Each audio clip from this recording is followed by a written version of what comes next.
বৈশাখের প্রায় মাঝামাঝি সময় তাপপ্রবাহের হাত থেকে এখনই নিস্তার পাচ্ছেন না বঙ্গবাসী। আগামী 2-1 দিনে দক্ষিণবঙ্গ জুড়ে 1 থেকে 2 ডিগ্রি সেলসিয়াস তাপমাত্রা কমলেও গরম থেকে রেহাই নেই বঙ্গবাসীর।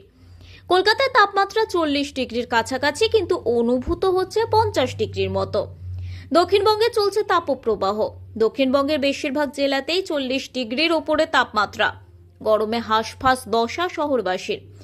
আবহাওয়া দপ্তরের তথ্য বলছে, গত 50 বছরে এপ্রিলে গরমের এত তীব্রতা দেখা যায়নি।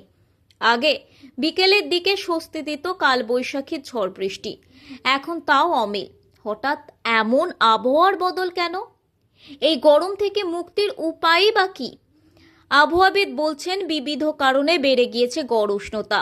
রাজ্যে ঢুকছে উত্তর পশ্চিম ভারতের গরম লু, তার ফলে তাপপ্রবাহের সৃষ্টি হয়েছে। সেই সঙ্গে যোগ হয়েছে দূষণ। করোনার পর থেকে কলকাতায় বেড়ে গিয়েছে যানবাহনের সংখ্যা, তার উপরে গাছপালা নেই। বাতাসে বেড়ে গিয়েছে কার্বন ডাই অক্সাইড এবং ধূলিকণার পরিমাণ। বড় বড় বহুতলের কংক্রিটের দেওয়াল তাপ অনেকক্ষণ ধরে রাখছে, সেই কারণে সূর্যাস্তের পরও গরম কমছে না।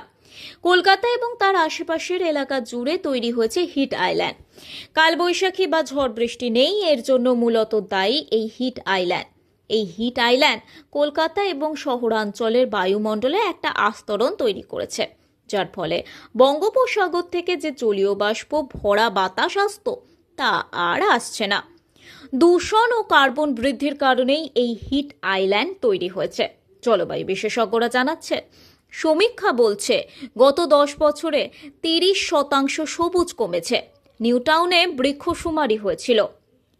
22,800 বড় মাঝারি গাছ পাওয়া গিয়েছে, যা ভারসাম্য বজায় রাখার ক্ষেত্রে অনেকটাই কম। গাছপালা থাকলে 40 তাপমাত্রায় 2 থেকে 3 ডিগ্রি বেশি অনুভূত হতো, কিন্তু এখন তা 50 ডিগ্রির বেশি অনুভূত হচ্ছে। এই ফারাকটা তৈরি করে দিয়েছে হিট আইল্যান্ড।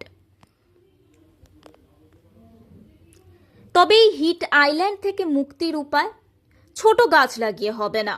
বাতাসে দূষণ কমাতে গেলে বড় বড় রাস্তার দুধারে গাছ লাগাতে হবে। কমাতে হবে ব্যক্তিগত গাড়ি ব্যবহারের প্রবণতাও। করোনার সময় রাস্তায় গাড়ি ছিল না, কমেছিল দূষণ।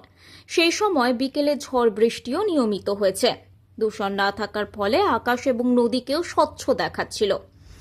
এপ্রিলে তাপপ্রবাহের পরিস্থিতি থাকবে, কিন্তু ঝড় বৃষ্টি কবে হবে সেই স্বস্তির বার্তা এখনো দিতে পারছে না আলিপুর আবহাওয়া।